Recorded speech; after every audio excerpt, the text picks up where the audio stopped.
everyone, and welcome to another special episode of Eyes on Earth. We're a podcast that focuses on our ever-changing planet and on the people here at Eros and across the globe who use remote sensing to monitor and study the health of Earth. I'm your host for today, John Holt. Today, we're returning to Santa Barbara County, California to hear more from the attendees of the Landsat 9 launch. An Atlas V rocket sent the satellite into space on September 27, 2021 from Vandenberg Space Force Base. International partners and Landsat users were among those to witness the event.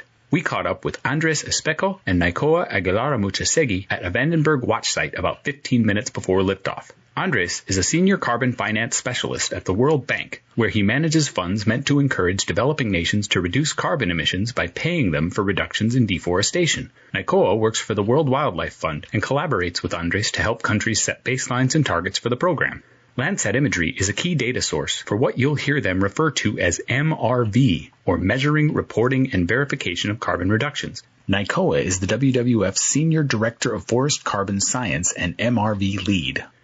The background noise you'll hear includes conversations taking place nearby and the sound of NASA TV's launch coverage, which was live streaming on several monitors at the watch site. The first voice you'll hear belongs to Andres. I work for the Climate Change Group, more specifically for the Climate Funds Management Unit. We are managing around $1.5 billion in finance to countries. We provide some finance in order to set the necessary systems to report to our funds on the emission reductions that they generate from avoided deforestation and forest degradation and enhancement of carbon stocks. And then we have another pot of money where basically we pay for those emission reductions. This program has been there for more than 10 years. And as you can imagine, the payments are conditional to emission reductions, and those emission reductions, they have to be estimated, they have to be measured through MRV systems, measurement, reporting, and verification systems. We provide some countries to set their MRV systems in order to enable them to report us the results. I work with partners like Naikoa and WWF to create the capacities in the countries to implement these MRV systems. How key is Landsat to those MRVs? I mean, it's really the cornerstone. You can establish forest inventories, you can conduct terrestrial inventories, but in many of these countries you didn't have anything in the past. Right, so you cannot establish a baseline. The only way to do that is with historical imagery, and the only systematic observation of the Earth that we have, all the way from the 2000s, 1990s, is basically Landsat. Right, critical exactly. To the job. Exactly. Right. Without Landsat, we won't be able to pay anything. And talk a little bit about your piece here. WWF is present in over 100 countries, so we have presence in most of the tropical countries, and we have long-term relationships with the governments in these countries.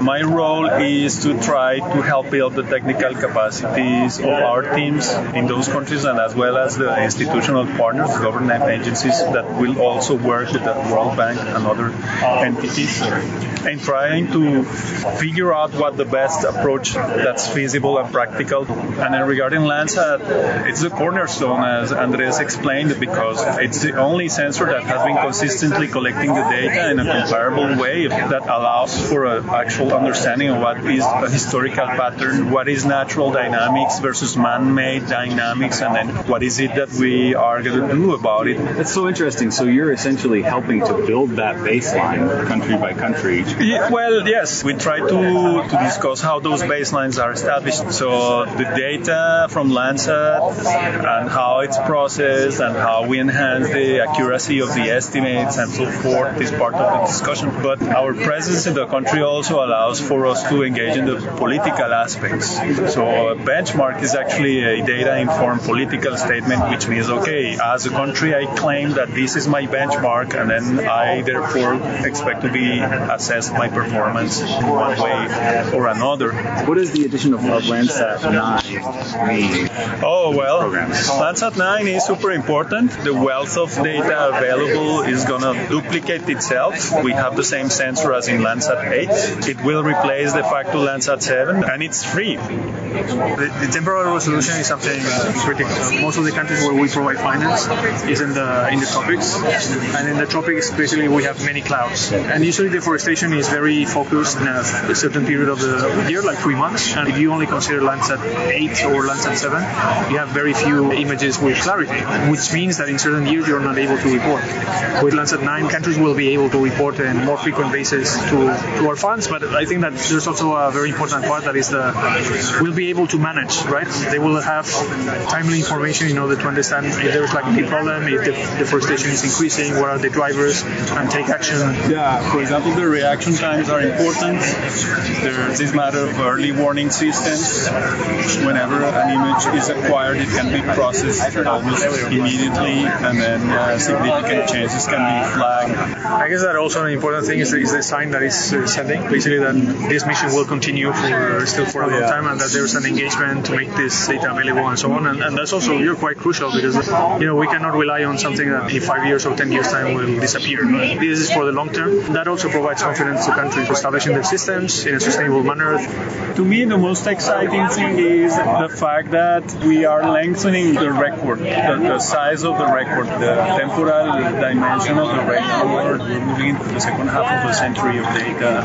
You can always turn back and then go back to analyzing it. Something I was not aware, I thought that sensor in Landsat 9 was going to be like an enhanced new generation, and I learned that it's exactly the same as Landsat 8, the OLI sensor, which is cool. I'm glad that they took that decision because it bring more noise into the system and create some complexities, and it will basically strengthen the capabilities of Landsat 8. So I was very glad to hear that.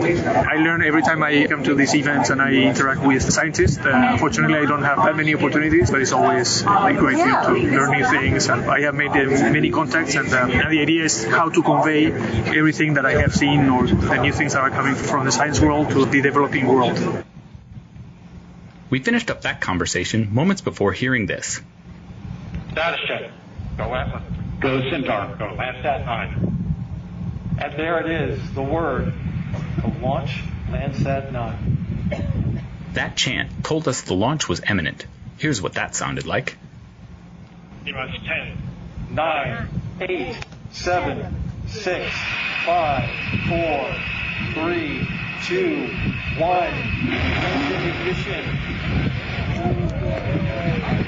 And liftoff. Liftoff of an Atlas V rocket and Landsat 9. Continuing the legacy of an irreplaceable 50-year record on our ever-changing planet. Shortly after the launch, we spent a few minutes with Anne Bray, the Australian Embassy's Minister Counselor for Industry, Science, Energy and Resources. Alice Springs, Australia is home to one of the international ground stations that receives raw Landsat data for processing. Just before the launch, Anne was handed a mateship medallion to commemorate her home country's long-term partnership with the Landsat program. We've been collaborating for about 40 years now, including using our Alice Springs ground station to receive data. So it's been a fantastic collaboration. And we, of course, need the data desperately in Australia. It helps our farming communities. It helps monitor land use and many, many other uses, of course. Climate change has done a number on several places around the world. We saw that to great effect a couple of years ago in Australia. Tell us a little bit about some of the questions that we're hoping to answer using remotely sensed data and how Landsat can help. Landsat can help us monitor the temperature and the amount of water that's in varying locations. That's really critical for us to monitor climate change and how that's progressing, or if we can try and stop it, that would be great. What does this moment mean, the Landsat 9 launch? What does it mean for the partnership for Australia? Well, we use this data everywhere in Australia. Private companies use it, communities use it, government uses it to monitor a range of things. So without Landsat 9, we wouldn't have that, of course. It's a really important, critical relationship for us, and it's critical to be able to get hold of that data and have that freely available. We caught up with Mark Joachimic in Buellton, California, about an hour after liftoff. Mark heads up the Washington office of the German Aerospace Center, which you'll hear him refer to as the DLR. Germany hosts an international ground station in Neustrelitz, about 60 miles north of Berlin.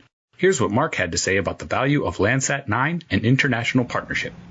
Well, Landsat 9 continues the 50 years heritage of data. It's always important when you look at Earth observation data to have a timeline to see changes and developments, and that there are actually no gaps between the different satellites that gather the data. And so this is really a wealth of information coming from this mission, and it contributes to the large amount of data that's used by the scientific community, gives a great basis, and also, of course, together, for example, from a European perspective, together with European missions or systems like Copernicus and national missions coming from Germany, bringing all this data together really enables scientists and also, of course, companies to monitor changes on Earth, and, of course, for companies to develop services and really applications that can be used commercially. That's really, really important.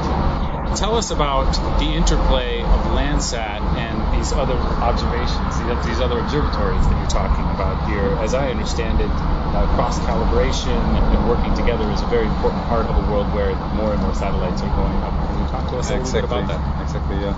Our collaboration with USGS in terms of Landsat is that the DLR, is providing a receiving station in Neustrelitz, close to Berlin. We are a downlink station for Landsat 7, 8 and 9. And we do a lot of data exchange also, so our scientists really work together in how to interpret this data, but also in new developments like using cloud approaches to have the data available for all the users at the same time, and not that we have to distribute large data sets to them and download them, but really they can really pick those data out of the cloud that they would need for their application, for their science, and novel approaches like artificial intelligence, because the data amount is growing rapidly and all the missions contributing and bringing this together, you need some tools that don't involve actual people looking at all the data. Can you give us maybe your best sales pitch as a ground station, as an international cooperator? What is the value that is gleaned, and obviously a much more important role in Australia? Receiving the data, of course, we do the operations with the ground station, but we also are a scientific organization. So if we do such a cooperation with USGS, we always make also use of the data and use it for our research. So that's very important for us to have this access to this data through contributing with our infrastructure. This is really an added value for our research. Sure. And just briefly, what are some of the applications in Germany that are particularly important? And I'm thinking very recently we saw horrendous floods, flooding. What are the applications that make Landsat valuable for Germany? All the changes that are going on in our environment and all the impact of climate change, those are really the hot topic we are trying to tackle in Germany, not only in Germany, in Europe. We also have this Green New Deal approach on the European level. We're trying to build up a system that's representing the whole Earth system, and so we need continuous flow of repetitive data from systems like Landsat. How did it feel to be at the launch today? Is this your first satellite launch? Or? It was not my first launch, but my first launch here in Vandenberg. So I heard that the weather can be challenging for the viewers, but we were lucky to see at least the liftoff phase, and of course the sound is always impressive when it comes a few seconds after you see the launch. So that was fantastic to be here and see that this heritage will be taken on, but we're really happy that we see this continuity and our data stream will flow on and will be available for all the scientists worldwide. Yeah, that's important.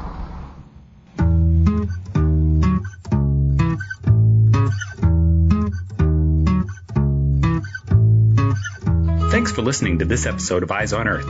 Be sure to join us next time to learn more about satellites, remote sensing, land change, and much more. You can find all our shows on our website, usgs.gov/EROS. That's usgs.gov/EROS. You can also subscribe on Apple Podcasts or Google Podcasts. This podcast is a product of the U.S. Geological Survey, Department of Interior.